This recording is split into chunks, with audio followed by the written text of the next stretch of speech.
The host club king would never say such a thing.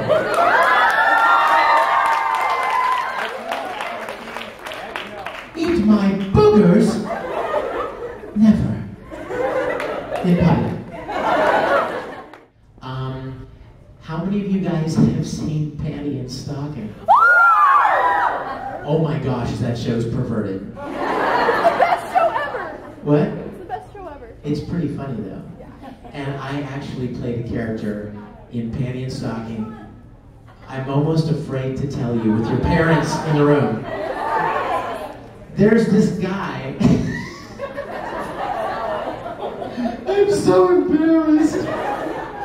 There's this guy who, he has some kind of a commune where he runs this commune where everybody picks each other's noses. Oh my gosh!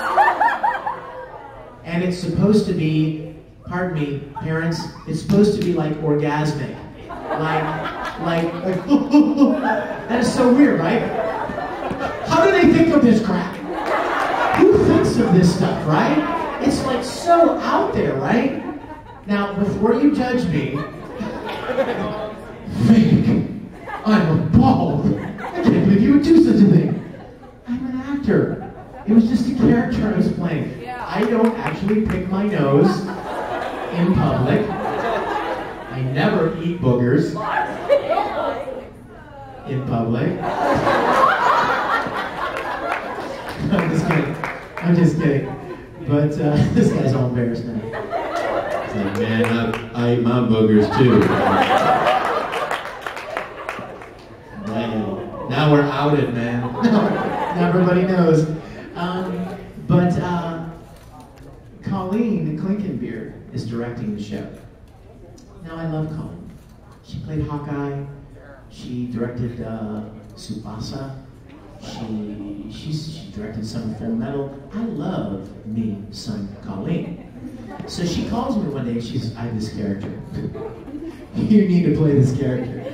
But I don't think you will. Because I think it'll scare you too much. And I was like, well, tell me about it. Because now I'm all intrigued, right? Now I'm all curious. So she tells me about it. I'm like, oh my gosh, he's funny. But this is so scary. And I decided to do it. Just because, like I said, you know, it's funny, first of all. It's pure comedy. It's not meant to be taken seriously. But more than that, you know, I'm just an actor. You know, I gotta pay my bills like everybody else. Now, I'm not gonna be doing any hentai.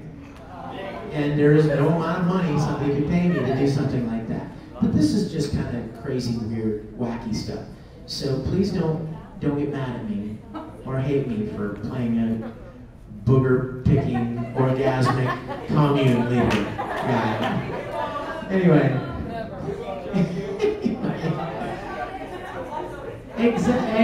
I love what this guy just said. I'm going to give him the microphone for that. Sometimes you gotta be sex offender for your bid bills. Exactly. This guy, you're good. I love this guy. Who's got a question? Yeah.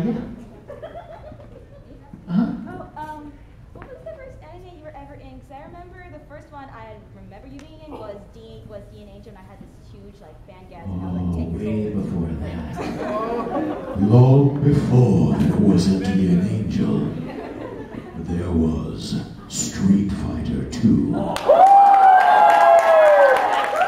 Yeah, the first character I ever played was Vega in Street Fighter 2.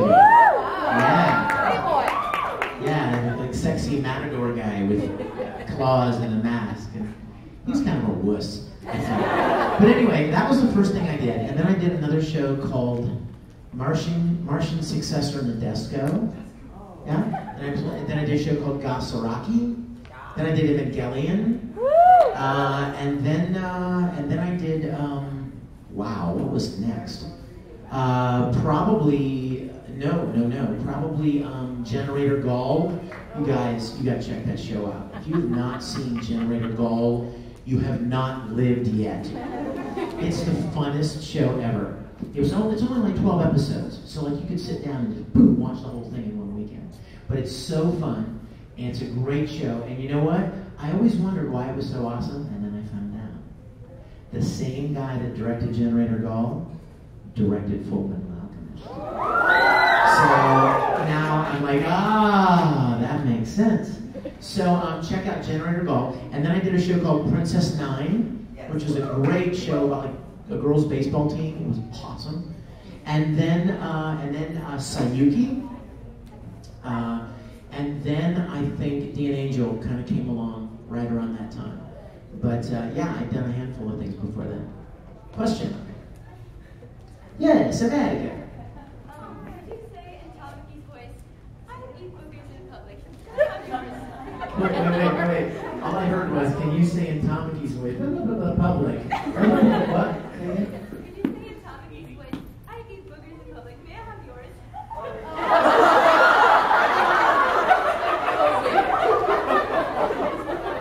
The host club king would never say such a thing.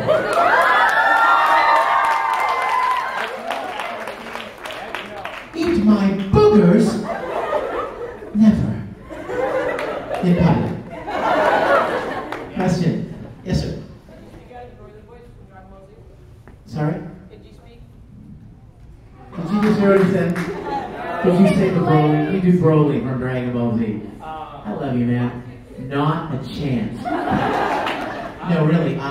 For those of you that came in a little bit late, I'm assuming maybe you kind of stepped in late. I've got to record on Monday morning, and I've got to fly across the country to do it. So I'm going to be avoiding at all costs. In fact, you know what? Doggone it. I should be sucking on a cough drop right now. Something, just kind of keep the voice lubricated. You guys, I was talking with Kareem here on the way over.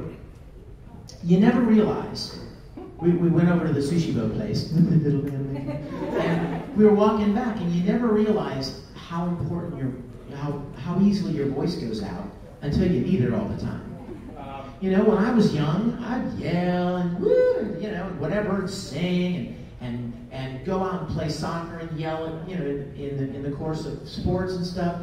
And sometimes your voice was good and sometimes it wasn't, but it didn't really matter. Now that it matters. I'm always really kind of scared because if you get sick, the first thing to go is your voice, right? You sound congested or you sound a little raspy, and I can't afford that because then I can't work, and that makes the studios mad. So then they cast someone else, right? And when you fly a lot, and you get sick easily, and when you're around a lot of people, and you guys know me well enough to be like, I'm like, oh, hi, baby, right? Oh, all those germs I just got from Holly. So, and you know what? I do it anyway, because I love you guys. But I secretly, cross all my fingers and toes. Please don't let me get sick, please. That's a long way of saying I'm going to try to avoid, like, this weekend doing some of the yelling stuff and talking too loudly, okay? Yes? Yeah. This question, most of the time, a lot of anime titles, when you're translating and you're trying to match the lips and the words of the character, you know how sometimes you're given a script as an actor, you look at it and say, well, you know what, this isn't going my way. And most actors and actresses, they say, if a script doesn't go your way, make it go your way. How often, or was there ever a time that you had to look at a script and say, no, I'm going to twist that around? You mean like certain words or phrases? Yeah. Oh yeah, all the time. All the time. Can you give like? Well, I'll give you a bird example. If this beautiful little girl right here is writing the script for an anime, okay? What's your name, baby? Bella? Oh my gosh, that's beautiful. In fact, that means beautiful in Italian. Did you know that? Bellissimo, bella, molto bella, bella. She's so beautiful. Bella, if Bella were writing a script for an anime, she would write the English words, right? And she would watch the video, and she would write words that she thinks would fit into the flash, right? Well, there's only one problem. Bella's not me. So when I come into the studio to record the lines that Bella wrote, what if I speak faster than Bella does? What if my rhythm is different than Bella's rhythm? Well, suddenly the line is too short, or the line is too long, or maybe it needs to be tweaked a little bit. So it really is kind of a group effort when you do these kind of things. The script comes in, and The line may be written a little awkwardly. Or I'll give you a perfect example. I'm just going to make something up. Give me 1 second to make something up here. Let's say that the line is, today I'm going to go to the store. Well, I'll see it and I'll go, well, store had 2 flaps. At the end of the line, I saw the character go, "Wah, wah." Well, store only has 1 flap, right? Store. So I will very quickly go, I'm going to go to the store today. Same thing. Only now, the 2 flap word is at the end and it matches the mouth movements. So the more you do this, like I've been doing it since Holly was alive,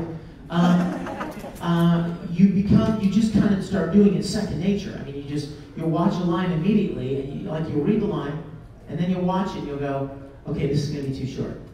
Or you need to pause here, and you need to break this up here, and that wouldn't make sense if you broke it up there. So let's switch this. Okay, go ahead. I mean, it's that quick. The longer that you do it, you just kind of become, you kind of just start learning to make the necessary tweaks.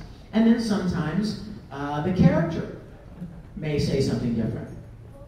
What if Bella just started writing for Full Metal Alchemist, and Bella doesn't know enough about Ed to know that Ed wouldn't say a certain thing? He would say this word, but he wouldn't really, that doesn't really sound like him. You know what I mean? Yes. Or Tamaki has a certain way of talking, and there are certain things that Tamaki would not say, like booger. You know what I'm saying? Whatever. Yeah. That was just for fun, but you know what I'm talking about. Yeah. I've seen a lot of times where new writers will come into a show, and you can tell immediately that there are new writers because they don't know the characters well enough to have established how the character would speak. So that's something that we encounter all the time. So I'll read a line, that Ed's supposed to say, and I'll be like, I'll say to the director, can I change this to be like this? And I'll be like, sure. So, again, it's a collaborative effort. The director may have some, obviously the writer will have a lot of great ideas. Then when it comes into the studio, the director will have some ideas. Then the actor will have some ideas. And hopefully the best will come out. Question? Yes, sweetheart. During the end of the school year, I did a report on you, and Uh-oh. I was wondering, like, if you have some characters that you don't like to play, or that they're too different from you, then. Well, to be honest, I'm glad you said the last phrase you just said, that they're too different from me. Those are actually the most fun to play, right? If they were just like me, it wouldn't be acting, right? If you think about it, it's the characters that are not like you that are really fun to play. So I've gotten to play some pretty weird creature people in my career. Demons and homicidal maniacs and psychopaths and pipsqueaks and bald guys. I'm certainly not bald. And but I mean, the point is, that's the fun of acting, or playing characters that are different from you. Exactly. Are there ever any characters that I don't like playing? No. There are characters that scare me. By that, Broly, for instance, a character that is all yelling all the time. It's hard on the voice.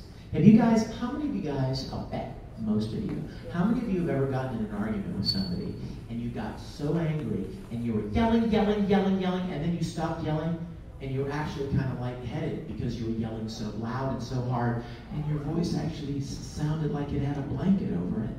Yeah. Multiply that by about 6 hours. It's gone. You understand how hard that would be? It's really hard on the voice. So while there are no characters that I don't like to play, there are characters that I get a little, okay, I'll be there. Okay, I'll be there for the new, Dragon Ball Z video game. And I'll get in there thinking, wait. Oh, it's Havercorn.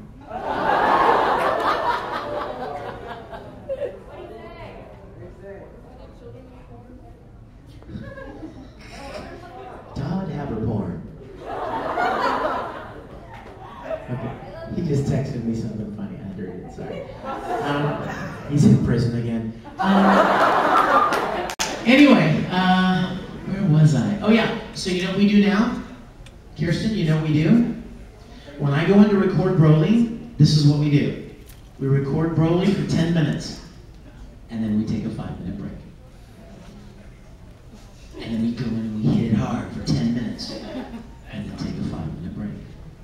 Because your voice is a muscle, just like this. And you know how when you work out, after 10 or 12 reps, what happens? Your muscle gets fatigued, right? So you gotta stop. Let it rest for a second, and then start, and then do it again, right? If you push it too far, you pull the muscle, or you get hurt, and then you can't do anything for 2 weeks. Your voice is the same.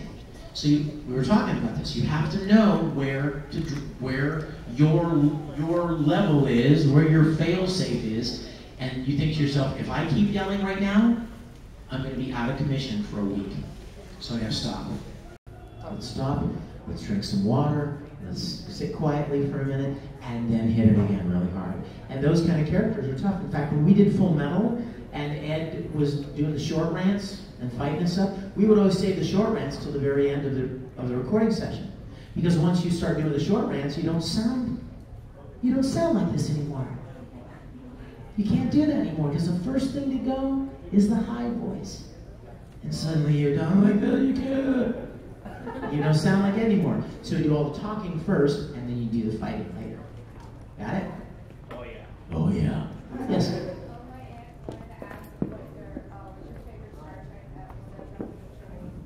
No. Oh my goodness, no. Where's your aunt? Do you have her phone number? Darn. Which means it'll probably go to voicemail, right? Okay, call her and we'll leave a voicemail for her. Yeah, you think we're talking about Star Trek, and what's her name? Here, just let me what? Oh, absolutely. Hi, this is Todd Habercorn. Pasta! I love Todd. Hello, Pat. Pat, my name is Vic Mignogna.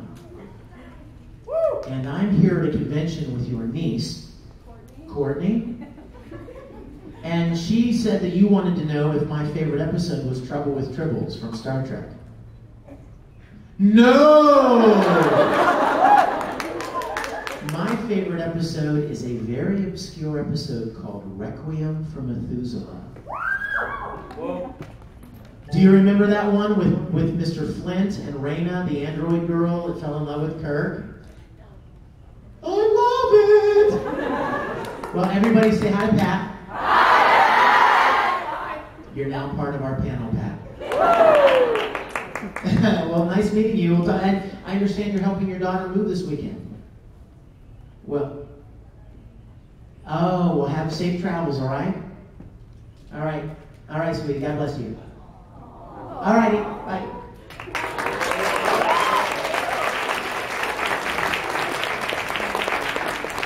Requiem for Methuselah. Oh my gosh. You know that episode? If you have not seen that episode, you need to check it out. So good. So good. Yes?